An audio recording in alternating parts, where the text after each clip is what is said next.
Well, hello there, ladies and gentlemen. Welcome into the next episode of Joe Kelley's Psychedelic Experience. Hey, what's going on with you, my friend? It's your old pal Joe here, checking in with you on a motherfucking Monday. How's it going? How's it hanging? Listen, I hope you're doing great. I hope you're doing better than you ever thought you possibly could be doing. Don't limit yourself by your own expectations. Exceed them. Open yourself up to the world of endless possibility, my friend. Hey, and if you're not doing great, that's okay. We got a whole new month ahead of us, but get your shit together, all right? Get it in gear, lock it in. There's no better time than now. Winter's coming, year's winding down. Might as well have all your shit together before we reach 2023. You know what I mean? Get it together, you dimwit, all right? You fucking ninny. You goddamn knucklehead. And if you aren't those things, fucking good for you. Fucking good for you. Hey, some shows coming up. You could come see Joe tell some jokes if you'd like. I'll be in Murfreesboro, Tennessee, next Monday, the 12th, at Liquid Smoke. It's a great show put on by a fella named Nick Bush and Matt Taylor. A couple great local comics here in the greater Nashville area. So come on through, get some jokes, and smoke a cigar if that's what you like. If you wish you had a dick in your mouth, but you're married and you don't have the heart to tell your wife that you'd love to suck a big fat cock, just come on down and smoke a cigar, you know? Because that's what they're for. I don't know if you guys know that, but anybody who's smoking a cigar, it's because they're closeted homosexual. And, they don't know how to deal with it. They can't tell people. Maybe they go to church or something like that, you know? They can't let the good people of the church know that they love sucking dick. They can't let their wives know. You know what I mean? Their wife will be like, you're gay. I thought you were straight. That's why we're married. And, you guys are thinking, Joe, what about ladies who smoke cigars? Listen, they love sucking dicks too, okay? The point is, if you're smoking a cigar, you secretly wish it was a big fat cock. And the fact that it's not really hurts your feelings. September 28th, I'll be in Houston, Texas with my buddy Aaron Weber. The 29th will be in Bryan, Texas, and then we are in the Dallas-Fort Worth area September 30th and the 1st. Come on through there. Going to be at Hyenas Comedy Club. We're going to be at the Stress Factory in Bridgeport, Connecticut. That will be October 6th through the 8th. Zanies in Chicago, the 13th through the 15th of October. Also going to be in Vegas, the 21st through the 22nd. Some shows in November as well in Ohio and in Minnesota. So go to joekellycomedy.com for all the upcoming dates. Keep up with me hitting the road, trying to work on getting some of my own shit together as well, because those shows are with my good buddy Aaron Weber, who is getting famous, which is weird. It's weird to watch someone that you've known for a while, start to get kind of famous. It's good. I'm happy for him. But, he's throwing some bones my way, so I can't be mad. But it is nice to see the work somebody's put in to this craft, this journey that is comedy, and it's starting to work out for him. And in return, he's taking care of his old pal Joe. How are you, my friend? What'd you get into with your past week? Did you do some fun stuff? Did you get into anything? Did you accomplish any goals that you had? Did you fuck somebody? Something? Anything? Something? Did you come? I hope you came a lot last week. Last week was a good come week.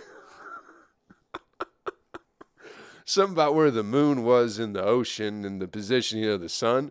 But I read on one of them spiritual blogs that the last week of August is the best week to be coming.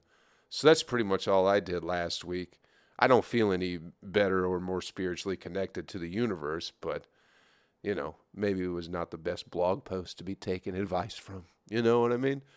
But anyway, what happened last week? Did you see that Joe Biden is now Hitler? Did you see that? Did you see the picture of him with the red behind him? And everyone's like, wow. I mean, it's not a good look. Of course, there is editing going on with the photos or whatever. Very creepy looking picture, though. I will say that. But I better stop coughing into this microphone. Yeah. But I like how I like how it was like Joe Biden's Hitler now. Because just a few short years ago, I believe Donald Trump was Hitler. And then if you remember even before that, remember when everybody was calling Obama Hitler? I think we're maybe using that word a little bit too lightly, if you know what I mean. If just not liking somebody makes them Hitler, I think we need to reassess and reevaluate our whatever the fuck it is we're doing. What about that other guy who escaped Germany in the 1930s and moved to Argentina? Isn't he Hitler too? Y'all remember that? Y'all remember when there was that guy who was doing terrible things in Germany and everyone said he killed himself, but he didn't. He just snuck away to Argentina to live a peaceful life forever. Isn't he Hitler? I don't know. But I find it hilarious that we're like, oh, every president, every president, since, I guess in my quasi-adult life, since I've been a teenager, since George W. Bush, when did he get elected? 98? Was that Clinton's last year, whatever it was? Ever since he's been in office, everybody, I've always heard somebody referred to as the current sitting president as Hitler. And I think we're getting a little, I think it doesn't mean anything. It's like, it's just how people are now. People use these grandiose fucking insults and it just takes all the steam out of it. You know what I mean? If you've called everybody Hitler up until Joe Biden, when you start calling him Joe Biden Hitler, it's not going to have the same effect. Even if he starts killing Jews, people are going to be like, you called fucking Trump Hitler and Obama Hitler and everybody's been Hitler. You know what I mean? So it's just ridiculous. Just absolutely ridiculous. Also how everything is racist now too. People throw that around pretty lightly where everything is racist and it just takes all the meaning out of it. I think two things that should be absolutely the worst insult, probably a couple of the worst things you could be, is a fucking bigoted racist and Hitler, you know? And we throw it around so light. Like, bro, if Joe Biden was Hitler or if Hitler was like Joe Biden, I don't think we would have had that Second World War at all. You know what I mean?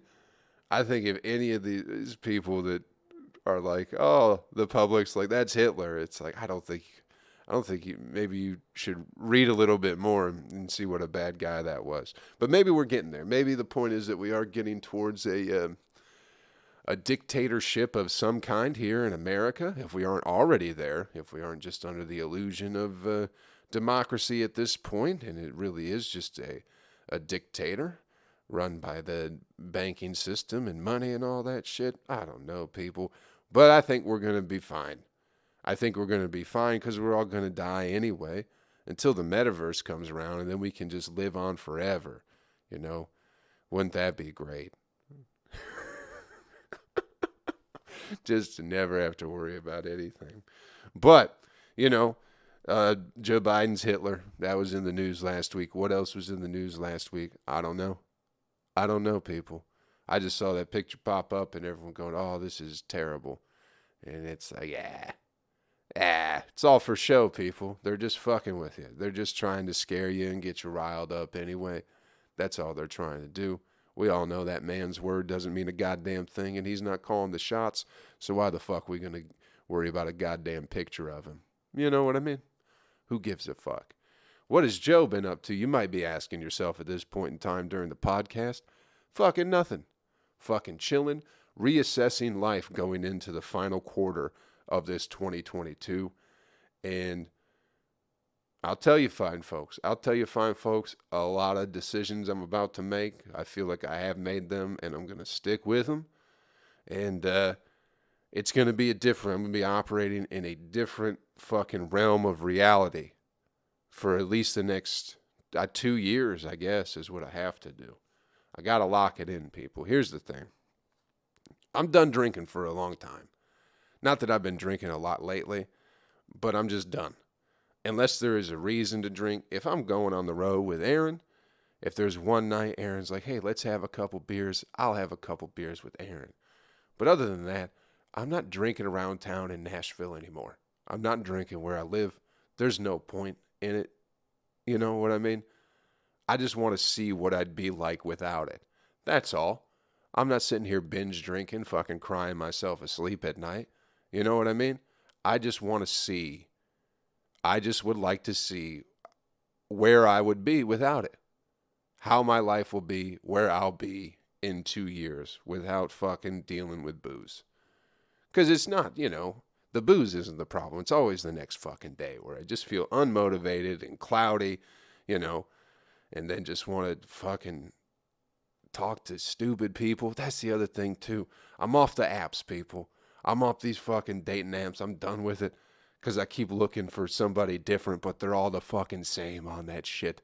And I've been doing that long enough to where it's like, okay, let's get rid of that. Get rid of the distraction. Get rid of having to constantly have the same conversation with new people, even though they're the same person. You're just meeting fucking lonely lunatics out here. You know what I mean? Bunch of fucking broken 20-year-olds with daddy issues and a bunch of divorced 30-year-olds that think they deserve the fucking world. And I'm just not dealing with it anymore. I'm tired of it. I'm bored with people. So I'm not going to be doing that. So that's kind of where I'm at right now. Going forward, starting today, starting yesterday, is I'm not drinking and I'm not going to be trying to fuck for a minute. Anyway, it'll happen out in the real world, but I'm done with these apps. I'm done with fucking drinking. And that's the other thing without drinking and wasting your time on a bunch of dumb bitches is having extra money to maybe invest in myself in some way, in my comedy thing. I really would like to start taking some jiu-jitsu classes. So, trying to get all that together. So that's just where I'm at right now, trying to make a cosmic shift.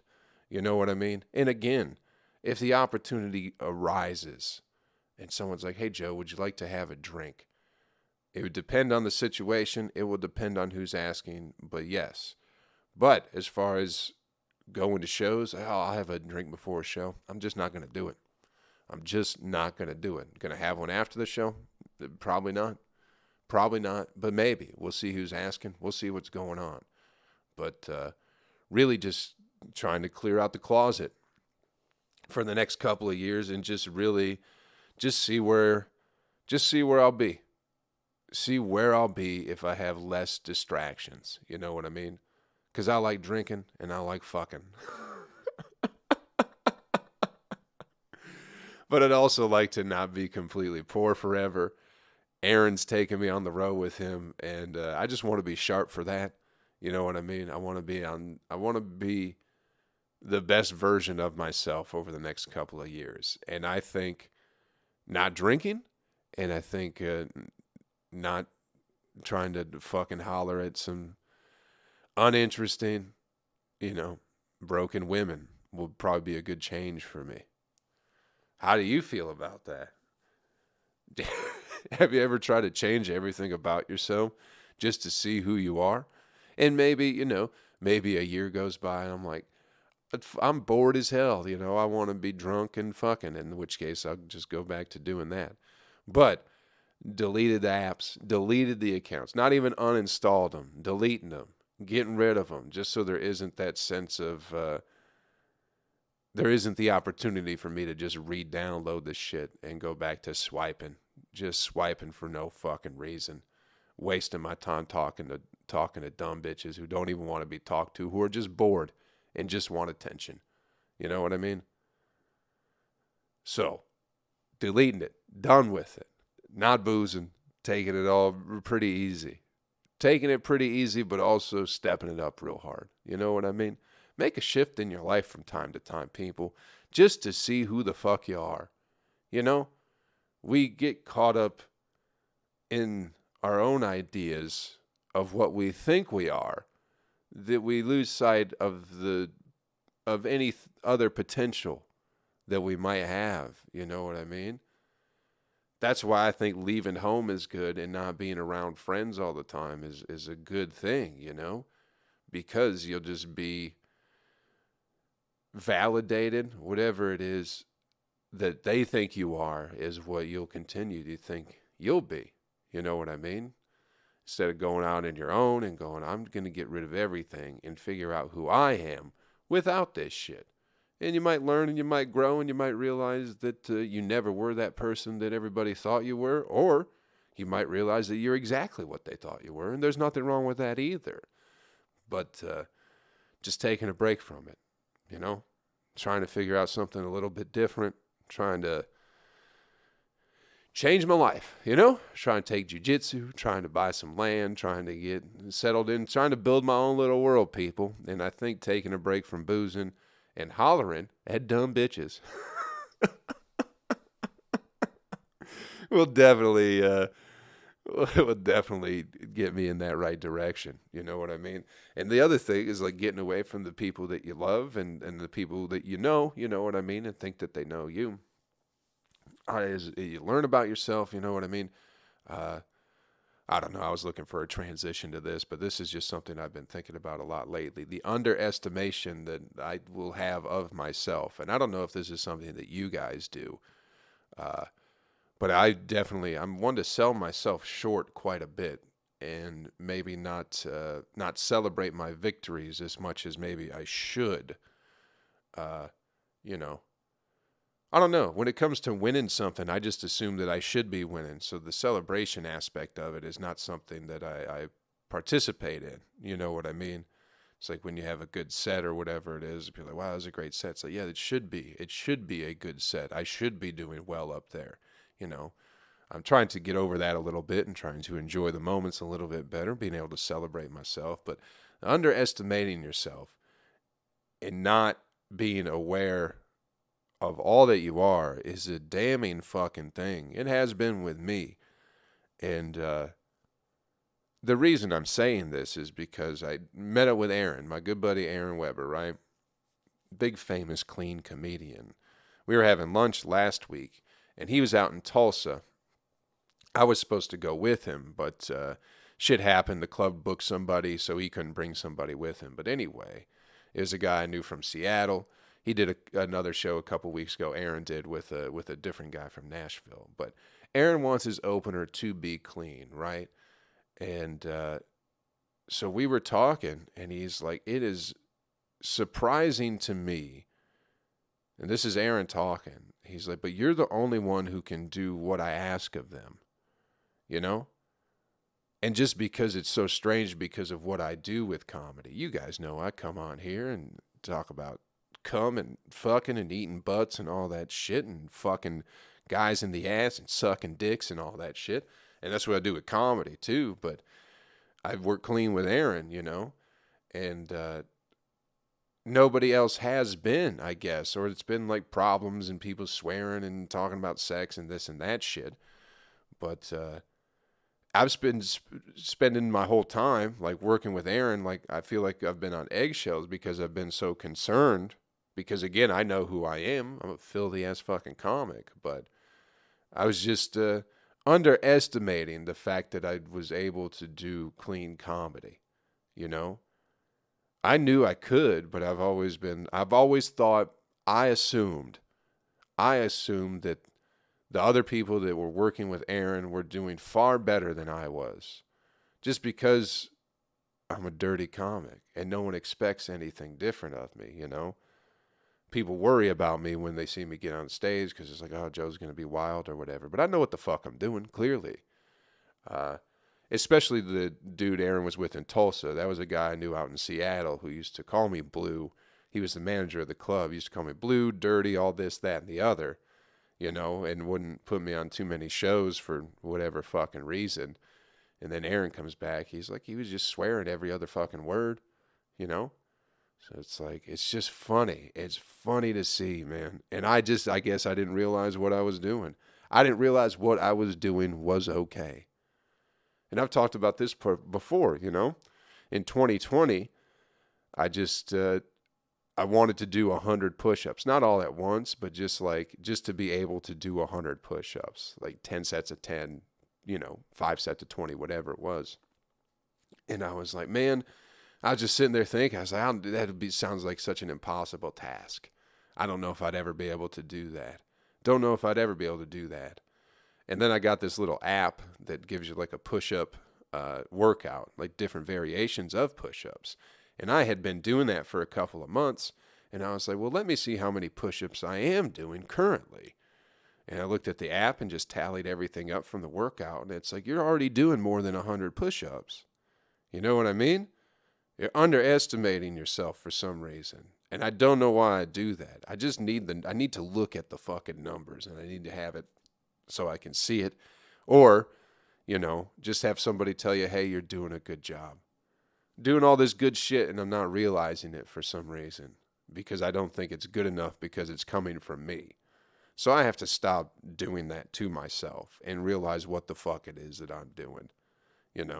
I know I was having good sets in front of Aaron, doing my good clean set or whatever it is, but I just assumed that everybody else was just fucking killing it in front of him, doing way better, not talking about drugs or whatever it is, but he's like, for some reason, you're the only one. You're the only one who can do what I ask of them.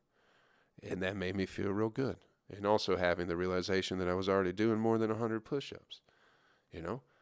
That's also the new thing, people. That's also the new thing.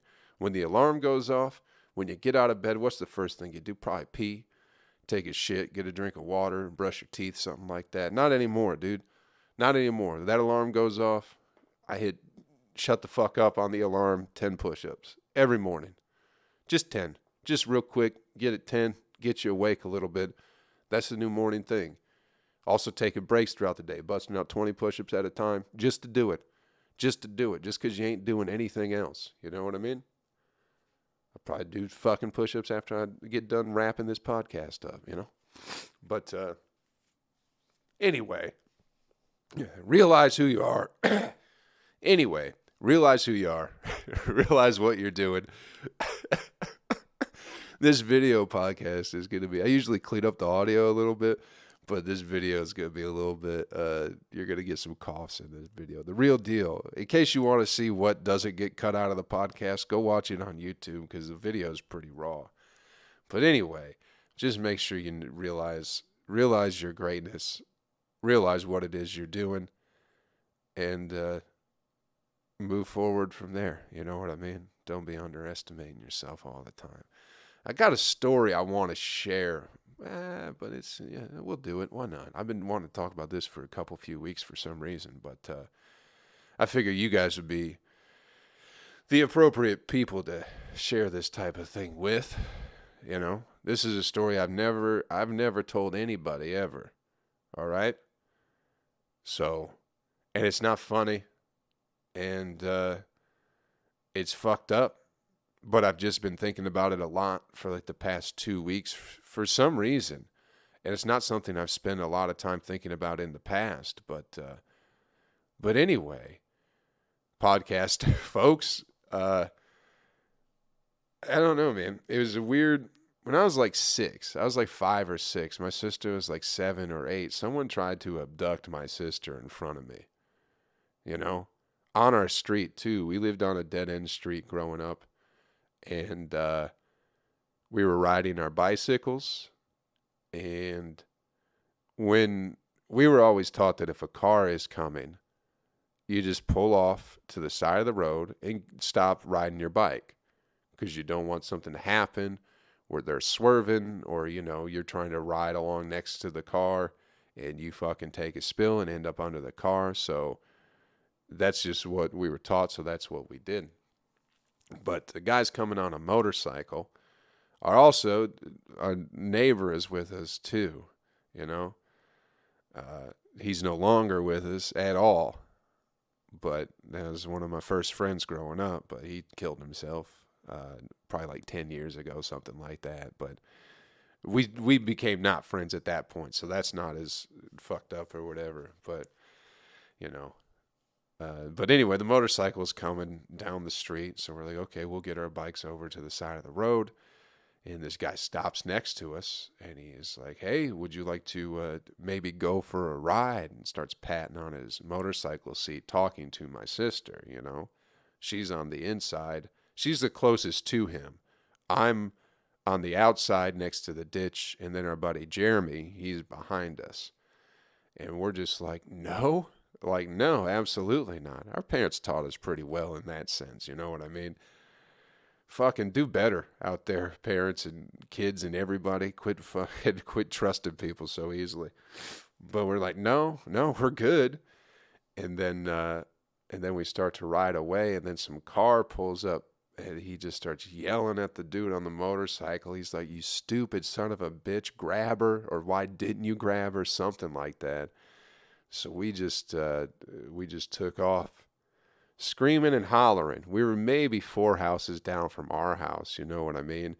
So we just start pumping those bikes as fast as we can, fucking screaming our heads off, busting our driveway. It was a weekend too. I remember that because my mom was home. She's like, "What the fuck is going on? Why are you guys freaking out?" And then she sent us into the basement like it was a tornado.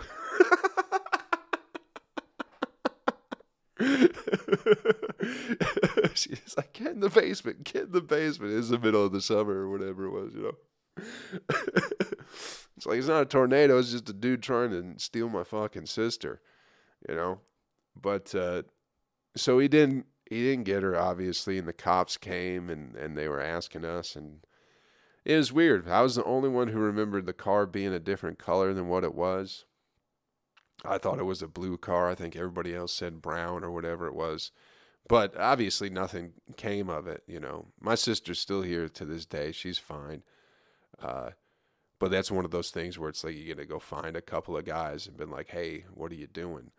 But I think the reason I've been thinking about it is because I've been watching like a lot of like true crime stuff. There's a great YouTube channel on JCS. It's all like criminal psychology based shit. And it's I just think about the fact that if we wouldn't have been thinking, if my sister would have been like, "Yeah, I'll go for a ride with you," or if that guy wasn't a stupid son of a bitch and did grab her, like nothing would have happened. You know what I mean? Like, odds are good that I would have never seen my sister again. You know? And just because nobody cares. Not like the family. Our family would be absolutely devastated. You know what I mean? But the people whose job it is to care about missing kids, like, they don't. People don't really give a shit. You know what I mean? And that's where it gets weird. It's like, oh, people would have pretended, they would have spent a couple days looking maybe, and then all of a sudden the pictures go up, and, you know, maybe they find her, maybe they don't. But odds are good that nobody would have gave a shit after a certain point. You know what I mean? They got other stuff to do, more tickets to write. You know what I mean? Got to sit under an overpass with a little gun getting people's speed instead of out trying to find some missing kids, you know? There's also, I've read like 10,000, something like that, kids went missing in fucking Missouri through the foster care, whatever it is. So it's just something that all this shit, and all of a sudden I was like, oh my God, that could have happened to my sister. And I'm very happy it didn't. But, you know, so that's when it's like the Epstein Island and all that shit, and everyone wants to make a meme and go, "Oh, Epstein didn't kill himself." It's like, those are kids out there that are fucking, that you don't care about. You know what I mean? That everyone wants to say they care about, but they don't. And it's like, that would have been my sister. That would have been her, you know? So, I just don't think it's meme worthy, and I just don't think it ain't that fucking funny to me. But anyway, she didn't. Everything's fine. Everything's good. But it's been fucking with me. I don't know if everybody goes through that experience, but you know, it's not fun. I don't wish it upon anybody. But it's certainly something I haven't told people ever, ever. So you're the first ones to get it, my friends. I hope it was fun. I don't know. I don't know exactly what I tried to figure out from it, but man, I'm very happy that my sister's still around. I'll say that. Let's get you the animal video clip of the week and get you on your way, shall we? This one coming from the great website called World Star. It's more of a documentary style video than anything else, but it's some lady, and she's giving you step by step. She's giving you a lesson in how to redirect sharks if there's one swimming towards you, right? And she's like, what you do? And it worked. I'm not going to act like it didn't work. She's swimming, and a shark comes up behind her, and she just turns around, puts her hand on its face, and she's like, how you do it? And she just put your hand on its nose, and you redirect the shark. You just redirect that shark. And it's like, well, yeah, if you're doing it like that, yeah. If you're just swimming just out in the ocean, just real calm and friendly, and a shark just comes to check you out, and you're like, oh, I'll just push you away. Of course that's what's going to happen. What about if you're on a fucking surfboard and they think you're a goddamn seal, and they're not coming at you all fucking willy-nilly, at a slow pace, Of course. I want to know what you're supposed to do when the shark is hungry. All right? Not when it's just casually swimming and you're like, oh, this shark is getting too close to me. La-di-da-da-da. And let me just push it away. What about that motherfucker's hungry? And you're not going to push it away. You know what I mean? Listen, if I'm hungry and I'm trying to eat a cheeseburger and you put your hand on my forehead and just push me away, I'm still going to go back for the cheeseburger. You know what I mean? Probably more aggressively now that you pushed me away from it. So I would just like a little bit more accurate of a video on how to deal with a shark attack. They go, you know what? You just push it away. You just push that little motherfucker away. He can't do nothing. He can't do nothing. You just push him away. Fuck that. Give me an underwater shotgun. That seems like the thing to do. Have they got those yet? That's going to be my next invention. I'm going to invest. We'll talk to Elon Musk. You know, it would be great, Elon. A shark repellent underwater shotgun / flamethrower. And he'll be like, you know what? My autistic brain thinks that's great. And I'll be like, yeah, it does. Yeah, it does. We'll put some, everybody who orders one gets a pack of marbles too. How about that, buddy? Whoa, hot damn. Elon would love it. Elon would love it. Hey, thanks for checking out the podcast this week, everybody. Hope we had a little bit of fun. I hope you're doing great. I hope you're doing wonderful things with your life. Get it together, people. That's all you can do. JoeKelleyComedy.com. Check that out for all the upcoming dates. Also, check out the latest, what is it called? Your most important news of the week. That video's coming up. I'm trying to figure out a regular day to put those out. Maybe that'll be a Sunday thing. I think that way I can recap the previous week. I think that's going to be the move. But most important news of the week, September 1st is out. Go check it out on YouTube. And thanks for checking the podcast, everybody. As always, I appreciate it. Hope we had some fun. Listen, do me a favor. Take care of yourself. Take care of somebody else. I'll catch you around real fucking soon. All right? Later. Video friends, we're still here. We're still kicking it. How are you? How are you in the YouTube world? How are you with the visuals? I got to get a better visual stimulating shit going on here. Working on it. It's all coming together, my friends. You're the best. You're the best there's ever been. And I love you. All right? Have some fun this week. Get out there. Fuck something up. Fuck it up. All right? In a good way. Fuck it up. All right? All right.